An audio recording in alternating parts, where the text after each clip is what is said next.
કૃષ્ણ ભગવાનની કર્મભૂમિ ગણાતી ઓખાબેટ શંખોદ્વાર ટાપુ પર 24 શિવ મંદિરો આવેલા છે। તેમાંનું એક નીલકંઠ મહાદેવ મંદિર અનોખો ઇતિહાસ ધરાવે છે। અહીં શિવલિંગની સામે નવગ્રહની મૂર્તિઓ બિરાજે છે।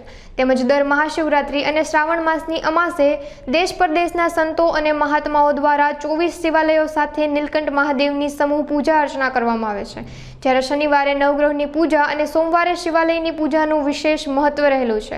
આ સાથે અહીં શ્રાવણ માસે દૂર દૂરથી શિવ ભક્તો દર્શન કરવા માટે આવતા હોય છે।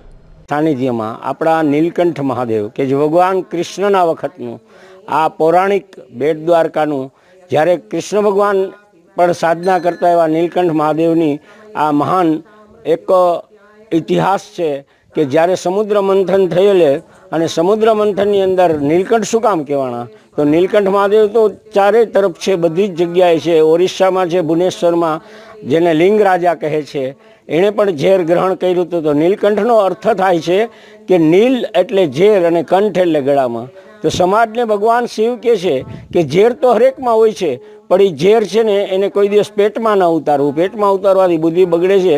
એટલે પરમાત્માએ જ્યારે સમુદ્ર મંથન વખતે ઝેર નીકળ્યું ને એ ઝેરને પરમાત્માએ ગ્રહણ કર્યું, પણ કેમાં? કંઠમાં ગ્રહણ કર્યું। એટલે કે છે કે કંઠમાં ગ્રહણ કર્યું એટલે નીલકંઠ કહેવાના। તો આ મહાન નીલકંઠની જગ્યા બેટ દ્વારકામાં જંગલ વચ્ચોવચ્ચ એકદમ ઘોર જંગલમાં પર્યાવરણમાં અત્રે બિરાજમાન છે અને ત્યાં બાપુની મહાન સાધના છે અને અહીંયા મહાન રુદ્રાભિષેક સહિતના અનેક કાર્ય જંગલની